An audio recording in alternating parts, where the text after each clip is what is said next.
साथियों नमस्कार, मैं अंचल अग्रवाल मैथ्स क्लासेस में आपका स्वागत करता हूं। हम लोग साधारण ब्याज कर रहे हैं और इसी क्रम का यह पार्ट 8 है। चलिए दोस्तों स्टार्ट करते हैं हम इसको। प्रश्न है आपका, कितने समय में 500 रुपए का साधारण ब्याज 3% वार्षिक ब्याज की दर से उतना ही होगा जितना 900 रुपए का साधारण ब्याज 5% वार्षिक की दर से 2 वर्षों में होता है। ओके, प्रश्न को थोड़ा सा समझने का प्रयत्न करें। प्रश्न क्या कह रहा है कि कितने समय में, अर्थात हमसे पूछ रहा है समय, कितने समय में 500 रुपए का साधारण ब्याज 3% वार्षिक ब्याज की दर से होगा। अर्थात आपका जो मूलधन है वो 500 रुपए है और ब्याज की दर 3% है। समय हमको नहीं मालूम। ओके, कह रहा है कि जो आपका इसमें ब्याज बनेगा, जो भी ब्याज बनेगा, वो ब्याज 900 रुपए मूलधन पर, जो कि साधारण ब्याज की दर से 5% की दर से दिया जा रहा है, 2 वर्षों के लिए दिया जा रहा है, उसका जो ब्याज आएगा वो दोनों ब्याज क्या होंगे, बराबर होंगे। ये प्रश्न है। आई होप आपको समझ में आ रहा होगा। फिर से समझिए कि इसके सेकंड पैरा को लेते हैं। सेकंड पैरा कह रहा है 900 रुपए का साधारण ब्याज 5% वार्षिक की दर से 2 वर्षों में होता है। ठीक है, तो सबसे पहले हम क्या करेंगे, सबसे पहले हम इसको कैलकुलेट करेंगे। 900 रुपए का साधारण ब्याज 5% वार्षिक की दर से 2 वर्षों में हो रहा है।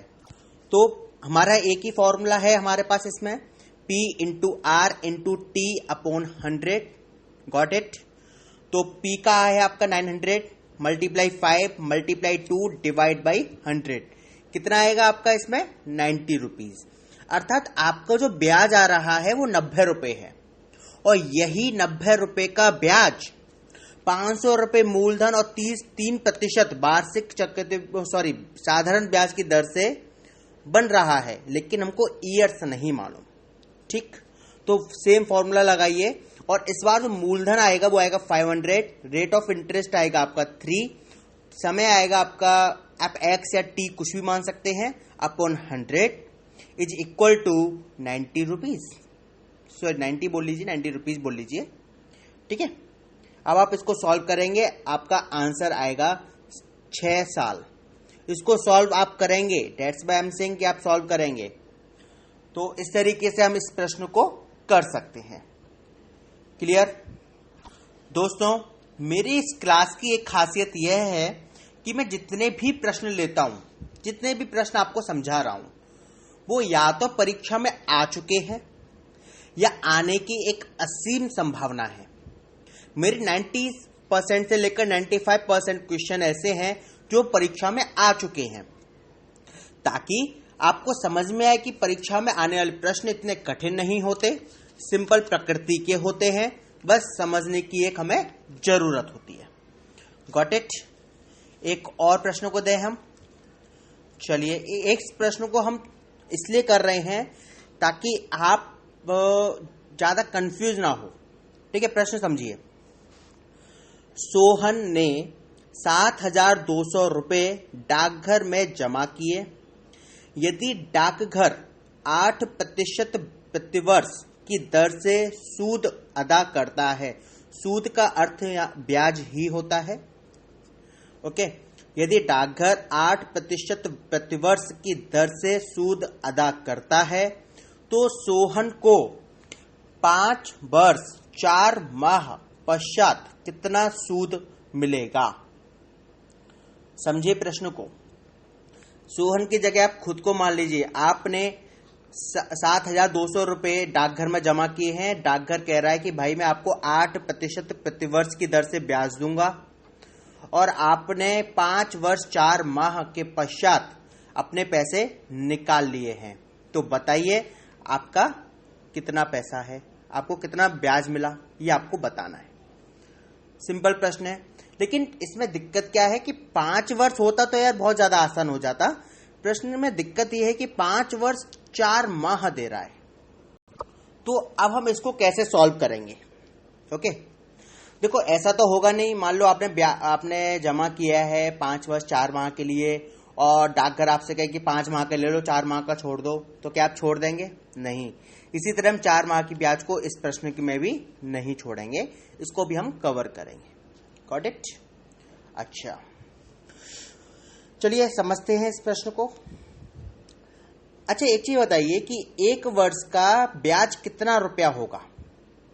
यदि हम 7200 रुपये पर 8% की दर से 1 वर्ष का ब्याज निकालें तो कितना रुपया आएगा?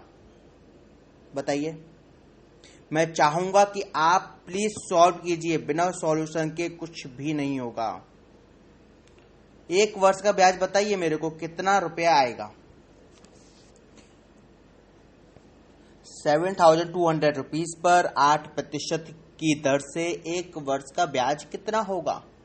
वो होगा आपका 576। ठीक है, चलिए 1 वर्ष का ब्याज 576, तो 5 वर्ष का ब्याज कितना होगा?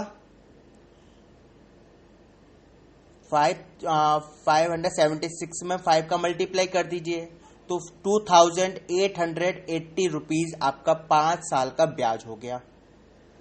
ठीक है, चलिए हमने 5 साल का ब्याज तो निकाल लिया, अब बचा कितना समय? 4 माह का समय। 4 माह का हम कैसे निकालेंगे? अच्छा, 4 माह को ईयर में कन्वर्ट करना हो तो कितना होगा, ये बताइए। अगर आपसे कहा जाए कि 4 माह बराबर कितना ईयर्स, तो क्या बोलेंगे? जब भी इस तरह की कंडीशन आती है, 4 माह, 2 माह, 6 माह, 7 माह, 7 मंथ, 8 मंथ, 9 मंथ, 10 मंथ, इसके लिए कंडीशन होती है कि जितनी फिगर दी होती है उसमें हम 12 का डिवाइड कर देते हैं, बिकॉज एक साल में 12 महीने होते हैं। तो यहाँ 4 माह दे रहा है तो 4/12 ईयर्स, अर्थात 4 से हम 12 काट देंगे 3 बार, तो 1/3 ईयर। ठीक है, चलिए अब सॉल्व कर दीजिए। आपको अब तीनों चीज मालूम पड़ गई कि आपका मूलधन आपका 7200 रुपये है, 7200, ब्याज की दर 8%, और साल है आपके पास 1/3। तो 7200 मल्टीप्लाई 8 मल्टीप्लाई 1/3 डिवाइड बाई 100। ठीक, आप इसको सॉल्व करिए। 7200 मल्टीप्लाई 8, ओके, डिवाइड बाई 300, तो ये आएगा आपका 192 रुपीज। ठीक है, अब क्या आप 2880 में 192 रुपीज ऐड कर दीजिए, आपका आ जाएगा 3072, अर्थात 3072 रुपीज आपका ब्याज हो गया। अब थोड़ा सा आपको लगा होगा यह प्रश्न थोड़ा सा लेंदी हो गया। वो लेंदी सिर्फ इसलिए है तो क्योंकि एक एक स्टेप को समझाते हुए चलना पड़ रहा है। ठीक है, इसको हम थोड़ा सा और शॉर्ट करते हैं ताकि कैलकुलेशन में हम और ज्यादा तेजी ला सकें। ठीक है, प्रश्न को दोबारा पढ़ते हैं और दूसरे तरीके से इसको हम सॉल्व करते हैं। प्रश्न है आपका, सोहन ने 7200 रुपये डाकघर में जमा किए। यदि डाकघर 8% प्रतिवर्ष की दर से सूद अदा करता है तो सोहन को 5 वर्ष 4 माह पश्चात कितना सूद मिलेगा? आपके ऑप्शंस हैं 2872, second option 3072, third option 3172, and the fourth option is 4072। 2872, 3072, 3172 and 4072, ये आपके 4 ऑप्शंस हैं। ओके, चलिए समझिए। 5 वर्ष 4 माह को हम कैसे लिख सकते हैं वो समझिए। देखिए 5 वर्ष में कितने महीने होते हैं आपके? 5 वर्ष में आपके महीने होते हैं 60, क्योंकि एक साल में 12 महीने, 5 साल में 60 महीने, और 5 वर्ष 4 माह, अर्थात 5 वर्ष में 60 महीने हो गए, 4 माह और हैं, यानी कि टोटल कुल मिला के 64 मंथ्स आपके पास हैं। Got it? तो प्रश्न को हम क्या ये बोल सकते हैं कि सोहन ने 7200 रुपये डाकघर में जमा किए, डाकघर 8% की दर से ब्याज अदा कर रहा है, तो सोहन को 64 मंथ्स के बाद कितना ब्याज मिलेगा, कह सकते हैं ना? चलिए कह सकते हैं तो इसी तरह से सॉल्व कर लेते हैं। तो 7200 मल्टीप्लाई 8 मल्टीप्लाई 64 डिवाइड बाई 100 और डिवाइड में ही आपका रहेगा 12। ओके, क्योंकि या आप ये कह सकते हैं 12 मल्टीप्लाई 100 डिवाइड में, क्योंकि मैंने आपको बताया था जब मंथ दिया होता है तो हम उसे डिवाइड कर देते हैं 12 से, राइट।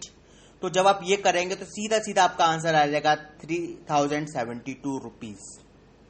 ठीक है, इसको सॉल्व लेकिन आपको करना है, बिना सॉल्यूशन के कोई बात नहीं बनेगी। तो मैं उम्मीद करता हूं कि जो मंथ वाले प्रश्न आएंगे आप उससे आसानी से डील कर लेंगे।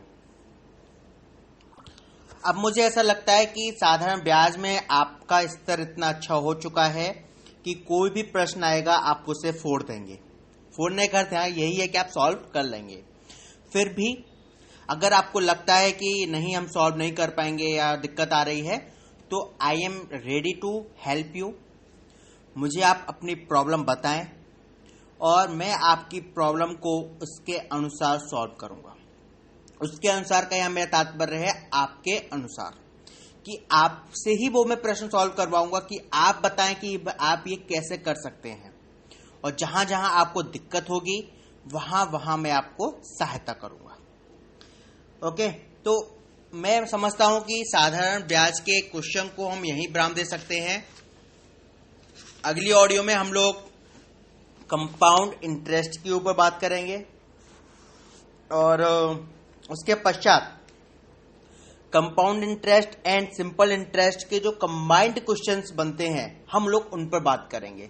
तो सबसे पहले हम लोग अगले लेक्चर में बात करेंगे कंपाउंड इंटरेस्ट के ऊपर और जानेंगे कि क्या होती है कंपाउंड इंटरेस्ट, कैसे कैलकुलेट की जाती है और सिंपल इंटरेस्ट से किस तरह से भिन्न है।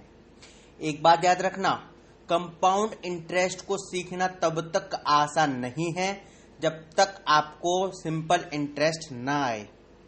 ओके, तो सिंपल इंटरेस्ट के जहां भी प्रश्न आपको मिलते हैं, चाहे आप इंटरनेट के थ्रू करें या आपके पास कोई भी एक नोटबुक हो, उससे आप प्रश्नों को सॉल्व करें, देखें कि आप कितनी स्पीड उसमें बना पा रहे हैं और कितनी और स्पीड आप धीमे धीमे करके अपनी बढ़ा सकते हैं। क्योंकि कंपाउंड इंटरेस्ट में आपकी कैलकुलेशन बहुत ही मायने करेगी, क्योंकि इसमें ज्यादा कैलकुलेशन की आवश्यकता होती है। एक और बात, मैंने शुरुआत में ही आपसे कहा था कि कुछ एक स्क्वायर्स, कुछ एक क्यूब्स आप लोग याद कर लें, और कंपाउंड इंटरेस्ट के इस टॉपिक में आप लोगों को सबसे ज्यादा आवश्यकता पड़ने वाली है स्क्वायर्स एंड क्यूब्स की। तो मैं चाहूंगा कि आप एक बार 1 से लेकर 21 तक स्क्वायर्स एंड क्यूब्स याद रखें, या मैं कहूंगा कि कम से कम 30 तक तो स्क्वायर याद होने ही चाहिए, कम से कम 30 तक। ओके, और क्यूब्स आपको याद होने चाहिए। क्यूब भी आप कम से कम 21 तक तो याद करें ही करें, बहुत ज्यादा आवश्यकता नहीं पड़ेगी, और पड़ेगी तो हम लोग इसको हैंडल भी करेंगे। ओके, तो इसको आराम से याद ना करें, थोड़ा तेजी से करें, क्योंकि मैं आपको बहुत लंबा समय दे चुका हूं इनको याद करने के लिए। तो प्लीज आपके पास ये पावर अब हो जानी चाहिए कि आपसे तुरंत पूछा जाए कि 14 का स्क्वायर क्या होता है, 14 का क्यूब क्या होता है, तो आप मुझे आसानी से बता सकें। क्योंकि कंपाउंड इंटरेस्ट एक ऐसा टॉपिक है जो आपकी इस प्रतिभा की सबसे ज्यादा जांच करेगा। ठीक है, कैलकुलेशन से आप तभी डरेंगे जब आपको ये चीजें याद नहीं होंगी, लेकिन यदि आपको ये याद होंगी तो आप कैलकुलेशन से नहीं डरेंगे, और थोड़ा सा डरना भी लाजिमी रहेगा। ओके, चलिए हम लोग इसको यहीं विराम देते हैं। कंपाउंड इंटरेस्ट अगले एपिसोड से हम लोग चालू करेंगे। तब तक के लिए आप मुझे इजाजत दीजिए। धन्यवाद।